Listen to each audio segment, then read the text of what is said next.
Viewers, now on to a big story on India Sense this Monday. The Los Angeles protests. It started Friday morning. Agents in camouflage swarming the Los Angeles garment district, targeting undocumented workers. Now chaos followed. Protesters clashed with police. Eggs flew and tear gas answered. By Saturday, the unrest sped through Paramount. It had now become the new front line. Flashbangs, rubber bullets, federal arrests marked the day, as you see on your screens. Even teens were taken in. Then came Sunday. President Trump federalized the California National Guard without state approval, and 2,000 troops were ordered in. For the first time in 60 years, viewers, a president has bypassed a U.S. governor to do it during civil unrest. Furthermore, Governor Newsom called it unlawful. Mayor Karen Bass termed it a dangerous escalation. Both demanded the guard be returned to state control, but that wasn't to be.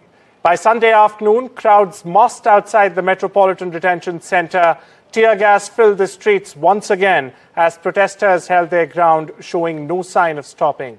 The White House, meanwhile, called them violent mobs. President Trump said it's a rebellion, and he may very well invoke the Insurrection Act, paving the way for full military deployment.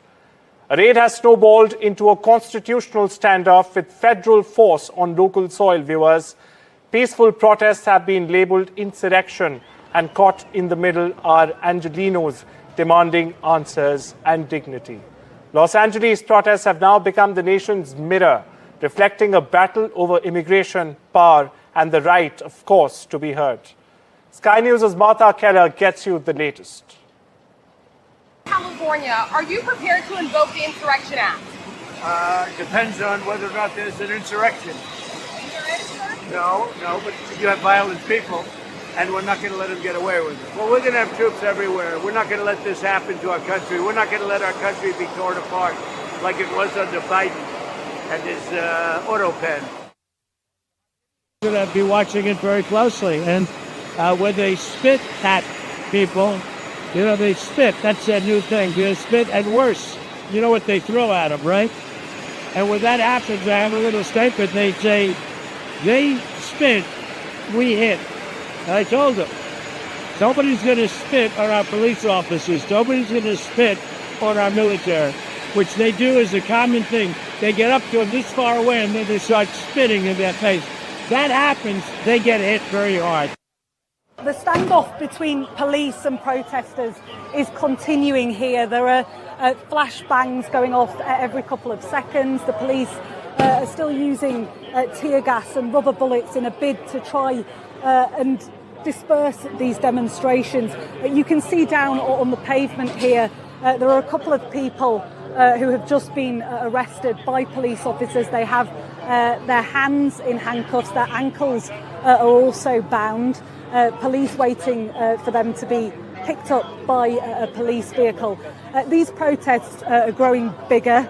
There are more people joining the protests on foot, by public transport and by car, although police have now created a perimeter around this protest. They have warned that anyone beyond this initial line of police officers will be arrested. You can still see, though, projectiles being thrown towards the police.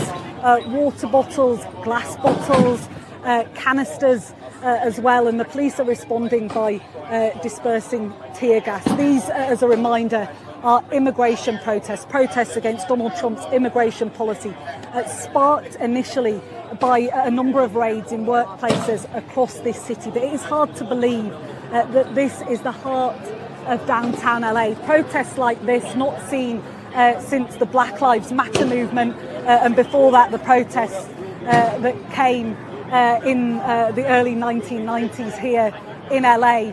Protests that the California governor, Gavin Newsom, says have been inflamed by Donald Trump's decision to deploy National Guard members onto the streets here. Donald Trump says 2,000 members of the National Guard, members of the military, have been deployed here. Already 300 of them are on the streets. This situation is growing uglier by the minute, though. Viewers, now let's look at the many reactions in the story. Donald Trump, to begin with, in a harsh tone, has warned he won't let the country be torn apart by this migrant invasion, as he calls it, and he won't let these violent people get away. Meanwhile, the LA mayor has called the situation chaos caused by government, calling Trump's tactics a slow terror on LA. Mexican President Claudia Sheinbaum has defended immigrants living in Los Angeles, saying protesters are not criminals. And she's also said she disagrees with the U.S. approach to tackle immigration.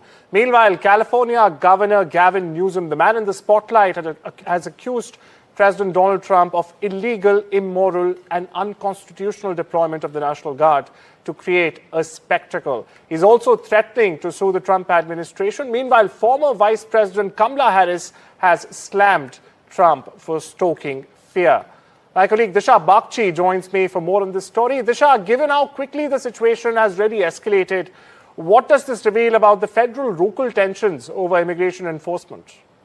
Absolutely. This is really, LA has now become the key flashpoint when it comes to Trump's immigration crackdown. But we've been seeing these kind of tensions between President Donald Trump and California Governor Newsom. Even during the California wildfires, we saw this tension between the federal level, the government, as well as the state government. And now we're seeing that again with the immigration crackdown.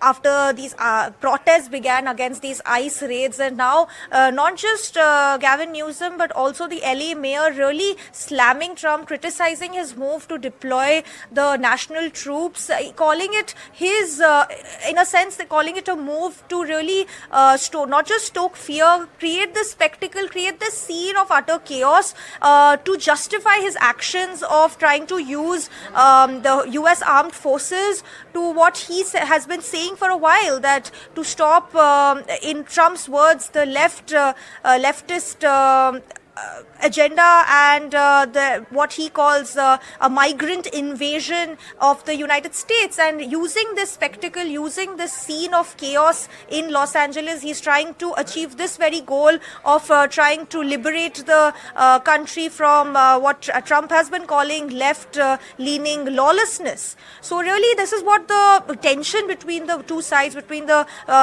center, the Washington, as well as the state government, which is Los Angeles mayor, as well as Gavin Newsom, that they really, the statements that you shared were quite clear, that there's a clear divide between the two sides, and we're seeing that with Trump, deploying the National Guard in Los Angeles.